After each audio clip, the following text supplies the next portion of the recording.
जय हिंद students, this is Manoj Sharma. Once again welcome to my channel mathematical garden. आज हम फिजिक्स चैप्टर 2 का पार्ट नंबर 3 देखेंगे, जिसमें जो टॉपिक है जो हमको पढ़ना है वो है डायमेंशन। तो आज हम डायमेंशन एनालिसिस एंड उसके लिमिटेशंस पढ़ेंगे। ठीक है, स्टार्ट करते हैं। डायमेंशन क्या है, डायमेंशन क्या चीज़ है, डेफिनेशन से स्टार्ट करते हैं। The power of fundamental quantity that enters into the expression is called dimension. Power of fundamental quantity, 7 fundamental quantities आपने पढ़ रखी हैं। उन fundamental quantities की पावर ही डायमेंशन कहलाती है जब हम किसी एक्सप्रेशन में उस फंडामेंटल क्वांटिटीज़ की पावर लिख देते हैं। कैसे लिखते हैं, क्यों लिखते हैं, बताता हूँ। दूसरी डेफिनेशन क्या है कि the dimension of physical quantity are the power to which the fundamental quantity must be reached. किसी भी फिजिकल क्वांटिटी का अगर हम फंडामेंटल क्वांटिटी में ब्रेक कर दें, सिंपल भाषा में है कि अगर किसी भी फिजिकल क्वांटिटी का जो हमारा फॉर्मूला है या जो भी रिलेशंस हैं उसको मैं फंडामेंटल क्वांटिटी में ब्रेक कर देता हूँ, उसके बाद उनकी पावर देख लेते हैं, वही हमारा डायमेंशंस का एक्सप्रेशन होता है या डायमेंशन होता है। ठीक है ना। जैसे एग्जांपल के थ्रू अगर बात करें तो फोर्स क्या होता है, आप सभी जानते हैं फोर्स होता है मास इनटू एक्सेलरेशन। अब मास हमारा फंडामेंटल क्वांटिटी है, नो प्रॉब्लम, नो डाउट, तो इसको अब हम लीव करते हैं, साथ साथ लेकर चलते हैं। और एक्सेलरेशन हमारा डिराइव्ड क्वांटिटी है। अब इसको मैं और सॉर्ट आउट करूँगा तो वेलोसिटी बाय टाइम होता है। नेक्स्ट स्टेप में हमारे पास हमको पता है टाइम भी एक फंडामेंटल क्वांटिटी है, नो प्रॉब्लम, हमारे फंडामेंटल तक पहुँच गए। पर velocity is the derive quantity that is distance by time, तो लेंथ बाय टाइम हो गया। फर्दर इसे थोड़ा सा हम सिंप्लीफाई करेंगे तो क्या होगा, mass into length upon time का स्क्वायर, यही तो हुआ।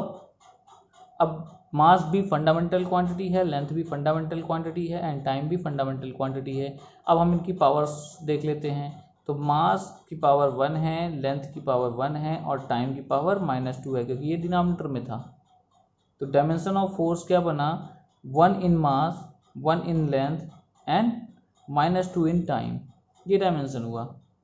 डायमेंशनल इक्वेशन क्या बनेगा इस फोर्स का, तो फोर्स इक्वल टू mLT-2, मास के लिए कैपिटल M, लेंथ के लिए कैपिटल L और टाइम के लिए कैपिटल T हम यूज़ करते हैं। ये मेरा एक रिलेशन यहाँ पर आया जिसमें हमने डायमेंशन निकाली फोर्स की। इस तरह से हम और भी डायमेंशन आगे निकालते रहेंगे। देखते हैं आगे।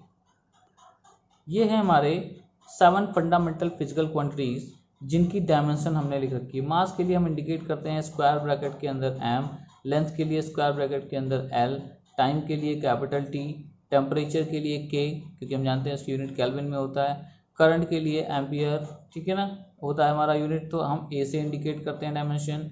ल्यूमिनस इंटेंसिटी हमारी इसकी जो यूनिट होती है कैंडेला होती है, और यहाँ पर हम इसे CD अंडर ब्रैकेट CD हम यहाँ पर डिनोट करते हैं अमाउंट ऑफ सब्सटेंस, मोल में MOL लिखते हैं। ठीक है, ये हमारे 7 फंडामेंटल क्वांटिटीज़ हैं जिनका डायमेंशन हमने यहाँ पर लिख दिया। आते हैं कुछ एग्जांपल पर, जहाँ पर हम इसके डायमेंशंस कुछ एग्जांपल के निकाल कर देखते हैं कि क्या बनने वाले हैं। चलिए, पावर। अब पावर का फॉर्मूला तो सभी को पता है कि पावर इज इक्वल टू क्या होता है, वर्क अपॉन टाइम। तो पावर होता है मेरा वर्क अपॉन टाइम, है ना। ब्रेक करते चलते हैं। अब इसको वर्क क्या होता है, वर्क होता है हमारा फोर्स इनटू डिस्प्लेसमेंट, है ना। फोर्स इनटू डिस्प्लेसमेंट लिख देता हूँ, अपने हिसाब से करिए, आप बुक पर मत जाइए। Force into displacement upon time. अब मैं बात करूँ तो अभी मैंने फोर्स का निकाला था, तो वो मैं डायरेक्टली यूज़ कर सकता हूँ, अगर आप चाहते हैं तो और ब्रेक कर लीजिए। पर फोर्स का डायमेंशन होता है mLT-2। Now displacement is the length L and time is T। ठीक है, अब इनके को कंबाइन करते हैं सभी को।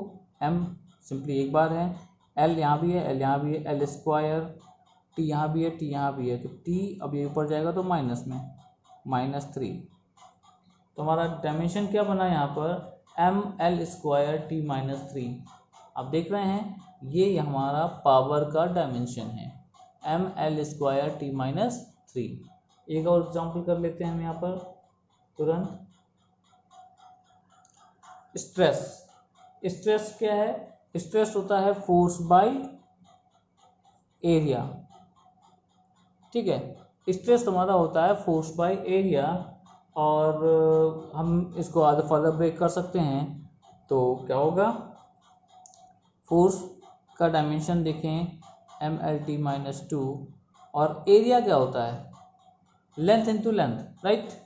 तो यानी l का स्क्वायर।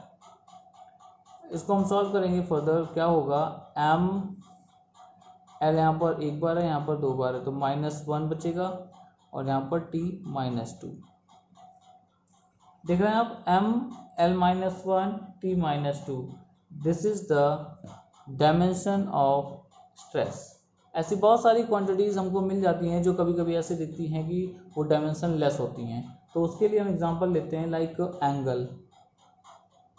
एंगल हम मेजर करते हैं, है ना। एंगल का फॉर्मूला अगर हम देखें तो आर्क बाई रेडियस, ठीक है, arc by radius. Now arc is a length, radius is also a length, ठीक है।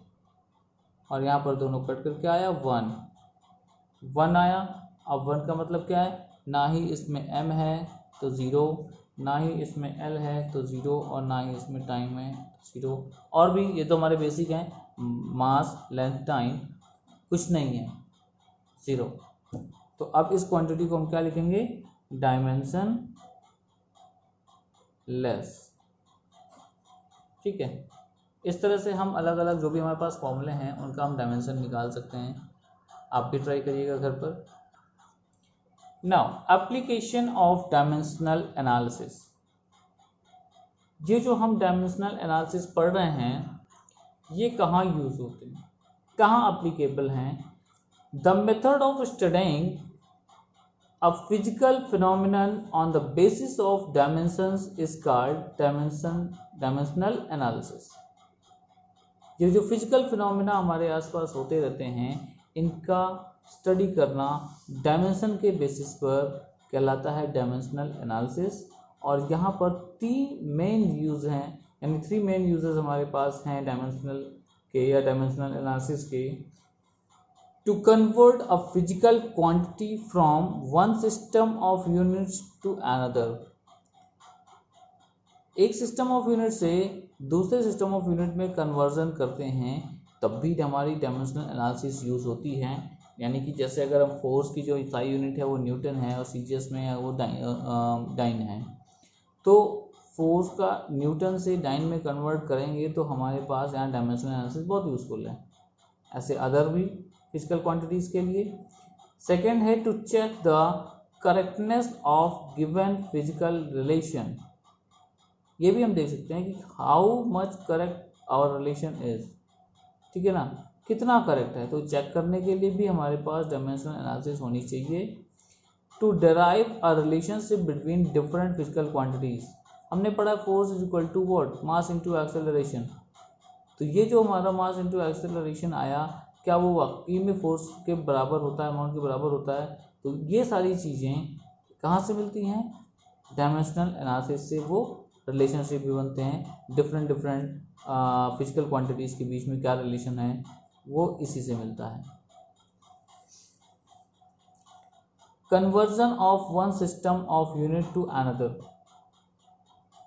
एक सिस्टम ऑफ यूनिट से दूसरे सिस्टम ऑफ यूनिट में, जैसा कि हम लिखते हैं, सपोज करिए हमने मास लिखा तो 1 kg को हम लिख सकते हैं 1000 ग्राम।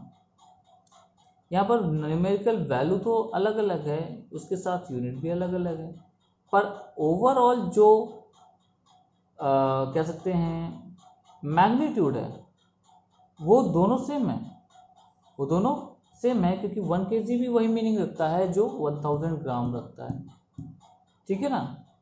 तो इन्हीं को कह रहे हैं कि कन्वर्ज करना, एक यूनिट से दूसरी यूनिट में कन्वर्ज करना, और वो कितने के बराबर होगा ये भी लाना, तो वो हमारे डायमेंशनल एनालिसिस से इजी हो जाता है।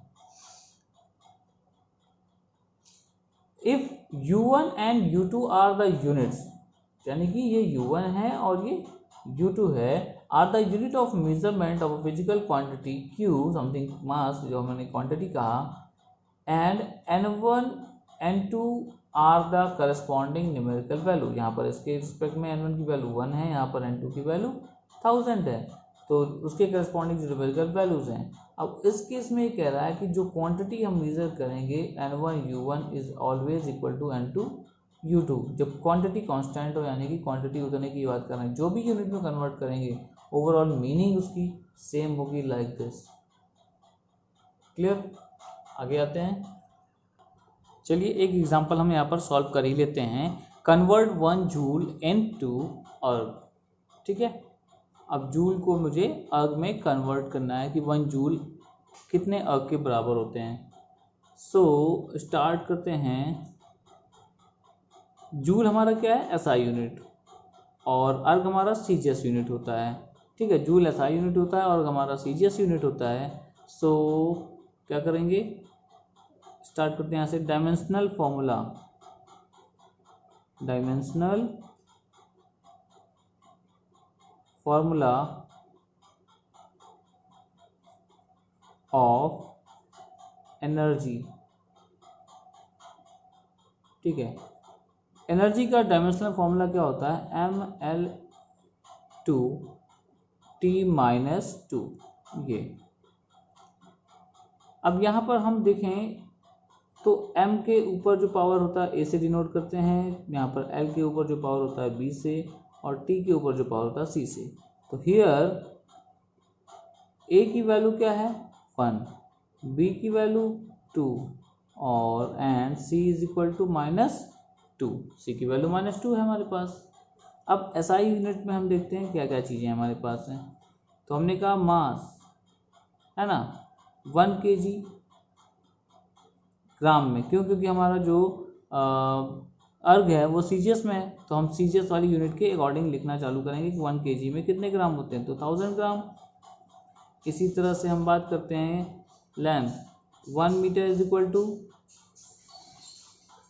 100 सेंटीमीटर, ठीक है। सीजीएस में सेंटीमीटर यूज होता है। टाइम इसी तरह से 1 सेकेंड है ना। अब यहाँ पर टाइम दोनों में सेकंड्स में होता है, तो no problem. 81। Now N1 is equal to 1 joule, क्योंकि आपसे कहा गया 1 जूल के लिए निकालिए, तो वहाँ पर N की वैल्यू कितनी है? 1, यूनिट क्या है? जूल, ठीक है। आते हैं दूसरे में, तो सीजीएस। तो यहाँ पर M2 की यानी यूनिटरी हमारा जो होता है कितना होता है? 1 होगा ना, तो 1 ग्राम, क्योंकि इसमें सब चीज़ें ग्राम में होती हैं। L2 1 सेंटीमीटर लिया जाएगा, T2 लिया जाएगा 1 second as usual, and N2 की वैल्यू जो हमें फाइंड आउट करनी है, तो हम इसको अभी लेट कर लेते हैं H से, ठीक है। Now N2 is equal to M1 upon M2 power A, इसी तरह से L1 upon L2 power B, और T1 upon T2 power C, ठीक है। इस तरह से हम इंडिकेट कर देंगे। अब यहाँ पर क्या होगा देखिए,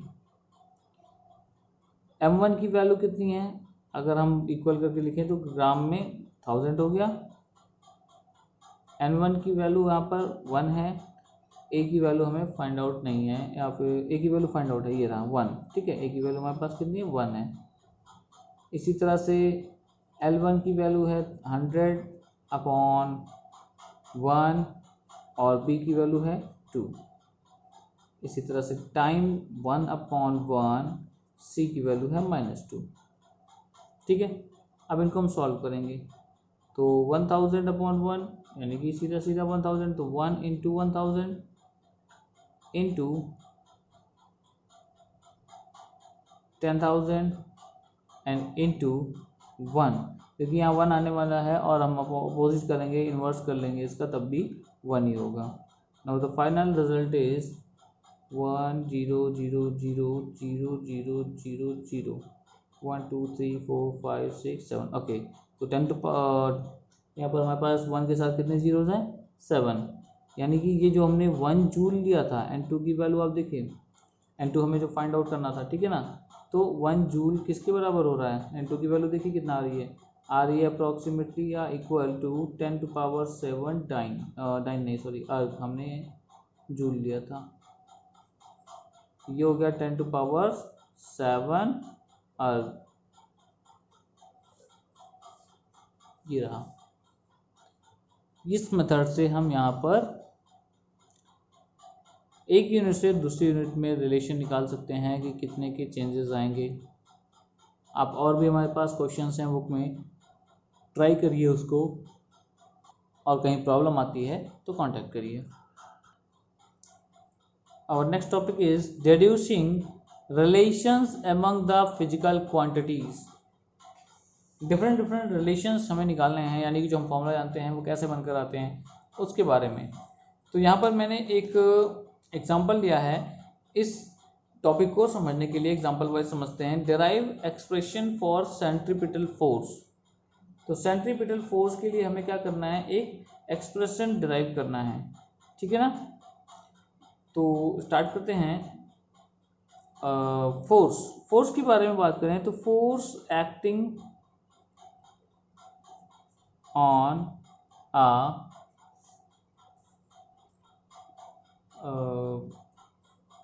force acting on a particle of mass m moving with velocity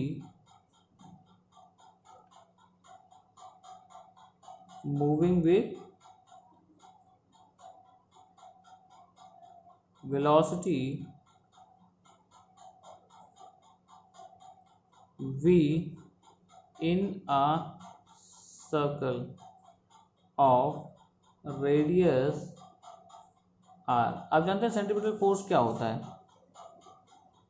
suppose करिए एक स्ट्रिंग है आपके पास तार, और उसमें आपने एक स्टोन बांध के इस तरह से राउंड राउंड घुमाया, बीच में से पकड़ के क्या किया, राउंड राउंड आपने इस तरह से घुमाया उसे, ठीक है।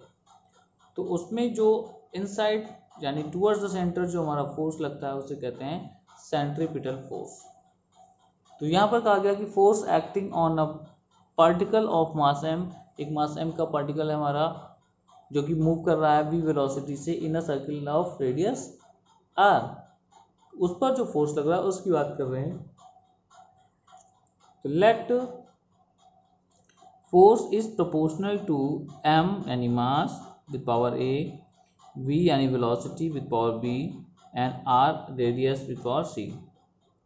प्रोपोर्शनलिटी कांस्टेंट हम k रख लेते हैं, k is equal to m power a, v power b and r power c, ठीक है। और इसको बना लेते हैं फर्स्ट इक्वेशन। अब यहाँ पर k क्या है, k हमारा डायमेंशन लेस कांस्टेंट है, ठीक है ना, और कुछ नहीं। अब हम दोनों साइड अपनी पावर्स को यानी कि डायमेंशनल लिखते हैं, डायमेंशन जो हमारा होता है। तो फोर्स का क्या होता है, मास लेंथ टाइम इनवर्स -2, ठीक है। अब यहाँ पर k की वैल्यू अगर SI यूनिट के हिसाब से हम बात करें तो 1 ही होगी, 1 ले लिया। नाउ नेक्स्ट मास यानी कि m to the power a, इसी तरह से वेलोसिटी होता है LT-1 power b and last one is radius that is length L to the power c, correct. Final result क्या आया, m to the power 1 L to the power 1 T to the power -2, और यहाँ पर आप देखें तो m की power 0, ठीक, m power a L and T -b। अब यहाँ पर भी आप देखें तो L हमारे पास कैसा है, उसकी पावर c है, तो इसको भी इसके साथ ले लेते हैं। L की पावर हो जाएगी b plus c equal m a L b plus c। और पावर कैसे होती है, ऐड हो जाती है, और t की पावर हो जाएगी -b। ये हमारा डायमेंशन। अब इसको हम कंपेयर करते हैं, ठीक है। तो कंपेयर करेंगे किसको, एक्सपोनेंट्स जो यहाँ पर हैं यानी पावर्स हैं उनको कंपेयर करेंगे तो we will get a is equal to 1। देखिए m की वैल्यू के ऊपर कैसा है और b plus c is equal to 1, also minus b is equal to -2, this becomes 2। तो अब ये रिलेशन इसमें क्या दे रहा है कि b की वैल्यू 2 है तो c की वैल्यू कितनी हो गई, -1। करेक्ट। ये सारे रिलेशन यानी वैल्यूज हमारे पास निकल के आ गई। अब हम देखते हैं कि फॉर्मूले में किस तरह से चीज़ें बनेंगी। यहाँ पर देखिए, तो मास m के लिए पावर a थी, a की वैल्यू आ गई 1, नो प्रॉब्लम। v के लिए जो पावर आई b है और b की वैल्यू कितनी आ गई है 2, ठीक है। इसी तरह से r रेडियस, तो रेडियस पे पावर c है और c की वैल्यू आई है -1। अब आप देखें तो mv² अपॉन r, और सेंट्रीपिटल फोर्स का यही फॉर्मूला भी होता है। सेंट्रीपिटल फोर्स ये हमारा इसका फॉर्मूला है। तो ये फॉर्मूला किस तरह से बना, हमने यहाँ पर ज़्यादा कुछ नहीं लिया, बस स्टार्ट यहाँ से किया कि मास पर डिपेंड करेगा वही फोर्स कितना लगाना है, उसकी वेलोसिटी पर डिपेंड करेगी कितना फोर्स लग रहा है, और सर्कल भी डिपेंड करता है कि रेडियस कितना है।